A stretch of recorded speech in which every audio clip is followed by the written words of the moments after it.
This is the Italian Citizenship Podcast, hosted by Marco Permunian and Rafael di Furia.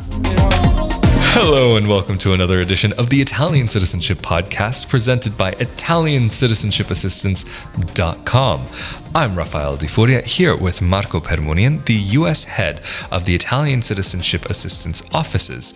And today, we are going to be answering some more frequently asked questions. We already have done one of these videos, and we will also, depending on when these videos are released, it will have either been before this or after this, a questions and answers video with Marco. And of course, if you have any questions about Italian citizenship, anything that we talk about in this video, or anything that we talk about in future videos, or anything that we've talked about in past videos, or anything that is completely unrelated, feel free to leave that down in the comments section below, and we may be able to get to that in a future episode of the Italian Citizenship Podcast. But let's just get straight into this and start with question number 1 for this video.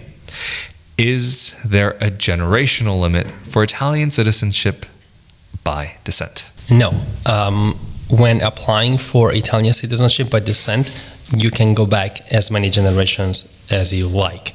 So potentially, the last person born in Italy could be your great-great-great-grandfather, as long as your Italian ancestor who was born in Italy was still alive in 1861, when Italy was unified. If the other conditions are met, then you can apply for Italian citizenship by descent. There are, of course, certain exceptions if your ancestor came from some regions or parts of Italy, because some areas of Italy became a part of the nation only much later. All right, let's get into the next frequently asked question. What is the AIRE? The AIRE is the registry of Italian citizens residing abroad. In Italian is Anagrafe degli Italiani residenti all'estero, which means basically the registry of the Italians residing abroad. So if you are an Italian citizen relocating from Italy to another country, if you are planning on staying in the other country for more than 12 months, then you are supposed to register with the AIRE. Basically, when you register in this registry, the Italian government will know where you are residing, and for example, they will send you the documents to vote for the Italian election in the mail through the consulate at your residency address abroad. Being registered with the AIRE also allows you to use all the consular services, meaning only if you are registered with the AIRE registry that is held by the Italian consulate, you can renew your passport through the consulate, or you can apply for a passport at the consulate, or you can register the birth certificates of your children or a death certificate of a family member. Or you can use the notary office within the Italian consulate. The consulate that granted citizenship to you will also automatically register you with this registry. By the way, this is a registry that is held jointly by the consulate and the Italian municipality of the last residency in Italy. Of course, only people that actually went to the US or another country from Italy have a municipality of last residency in Italy, whereas people who were granted Italian citizenship, iure sanguinis, normally have never resided in Italy, so they are normally registered with the AIRE registry held by the consulate together with the municipality of birth of the Italian ancestor of the person who applied for citizenship by descent. So it's not possible to be entered into this registry unless you're an Italian citizen. Correct. The reason why I ask that is because I know that there are some people, when they receive their recognition of Italian citizenship, will not receive any direct response from the consulate, but they'll receive an email directly that they have been registered in the AIRE system, and it's unclear what that means to a lot of people who are very new to this world, that they wonder, am I a citizen? What does this mean? Why am I registered in this system? I didn't ask to be, but you do generally sign a paper that you request to be actually registered in the system. You mentioned that if you are going to be residing abroad, that if you're leaving Italy, or if you're going to be, I would assume also moving from one country to another, if you're changing consular jurisdictions, you mentioned that if you're moving from Italy to the US, for example, or whatever country, and you're planning to be there for more than 12 months, you do need to register with the AIRE. Are there any consequences for not registering with the AIRE? Not really. So you are supposed to, but if you don't do it, there are no consequences. So they don't really, they care, but it's not that big of a deal. Exactly. And what happens if you change your address while you're abroad? I know in Italy, if you change your address while living here, you do need to update it with the municipality. Is it the same thing if you're living abroad? It's very similar. So if you move, so if you are an Italian citizen registered with the AIRE, if you move within the same consular jurisdiction, then you just have to let the Italian consulate know that you moved so that they can have your new address. If they have to send you documents in the mail or the documents to vote, at least they know that you moved to another address.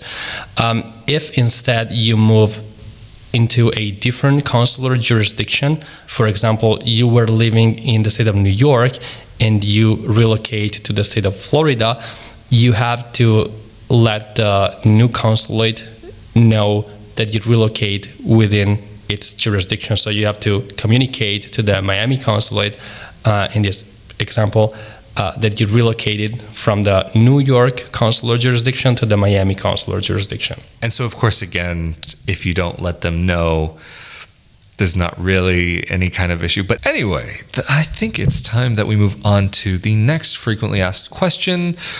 Will applying for Italian citizenship affect my U.S. citizenship?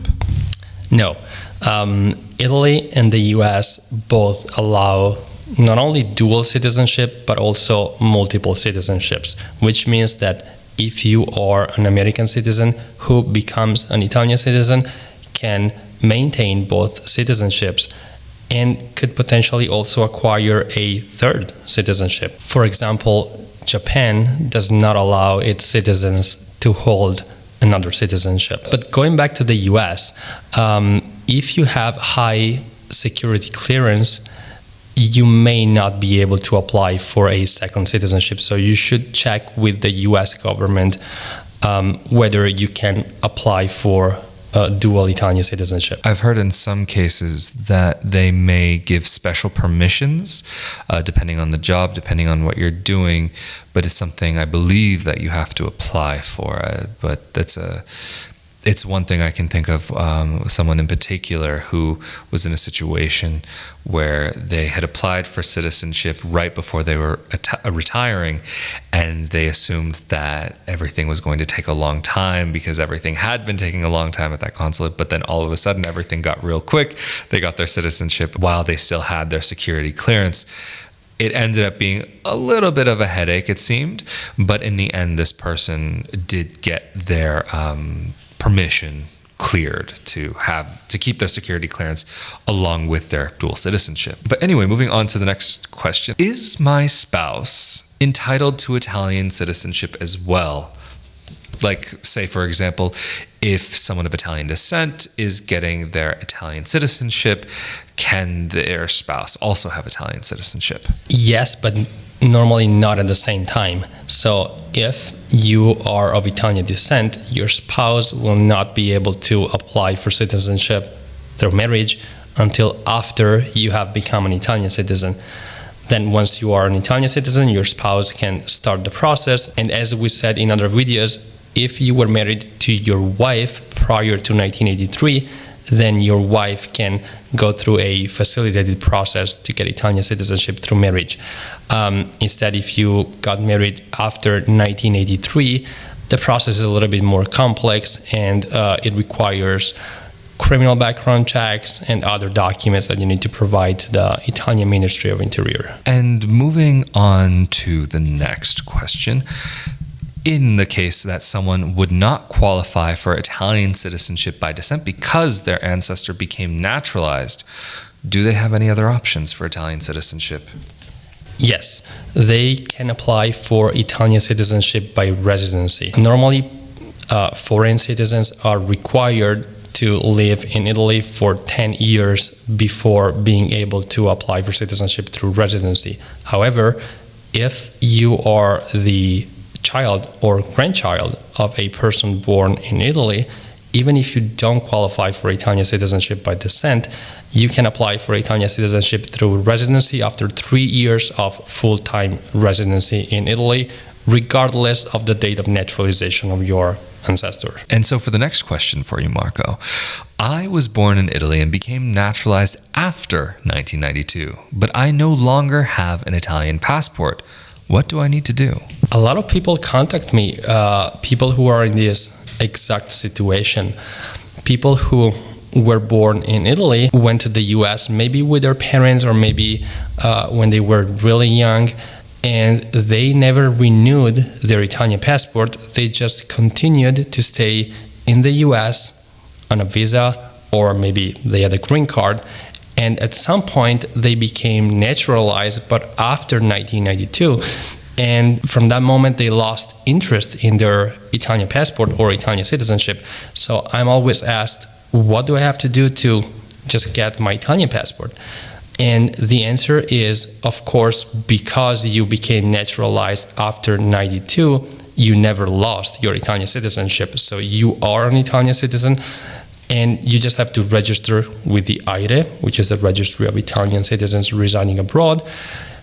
Register all of the important events that happen in your life. So if you got married, or if you got divorced, or if you had children who are minors, you have to register the related vital record documents.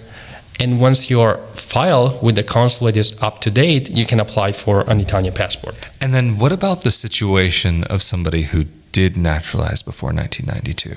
Those people, unfortunately, would have lost their Italian citizenship, and the only way to get an Italian passport would be for them to have their Italian citizenship reinstated, and the only way to reacquire Italian citizenship is to relocate to Italy for a period of time. And moving on to one more question. Will the consulate or comune, Italian municipality, give me back all of the documents which I present to them? No, unfortunately, they will retain all the documents that you gathered to support your citizenship application. So what I advise my clients to do is to either make photocopies of these documents or to collect a second set of original documents that they can just keep, because the consulate or the Italian municipality will not give you back the documents that you collected to support your citizenship application. I remember there was one girl who contacted me. I think she was 18. She was so excited to start applying for this process of Italian citizenship by descent, and she had copies from, I think, the 1800s, late 1800s, early 1900s, and she had used those in her application that she submitted to the consulate. She contacted me absolutely freaking out. She didn't know what to do because her family was horrified that she gave away these documents, because, I mean, they do have some tangible emotional value to them because it's something so significant in that family's life. Anyway, so her question to me was, can I get them back? And is there anything that I can do? And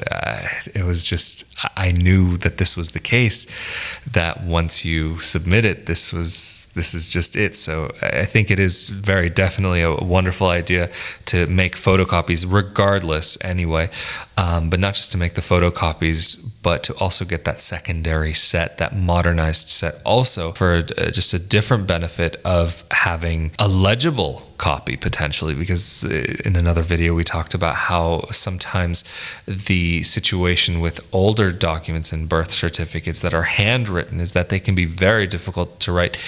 Difficult to read, I should say, even for a modern Italian living in 2019, this can be quite difficult to read. So if you can get that modern copy, modern original, then that might also help you just that little bit more. But anyway, I think this is a great place to leave this off for today. And of course, if you have any questions for Marco or any of the other dual citizenship experts or Italian attorneys part of Marco's team, feel free to leave that down in the comment section below or to contact them through their website, and maybe your question might end up in a future video. And of course, if you would like to see more of these podcasts, be sure that you are subscribed with that notification bell turned on. And if you could also give this video a like, we would very much appreciate that.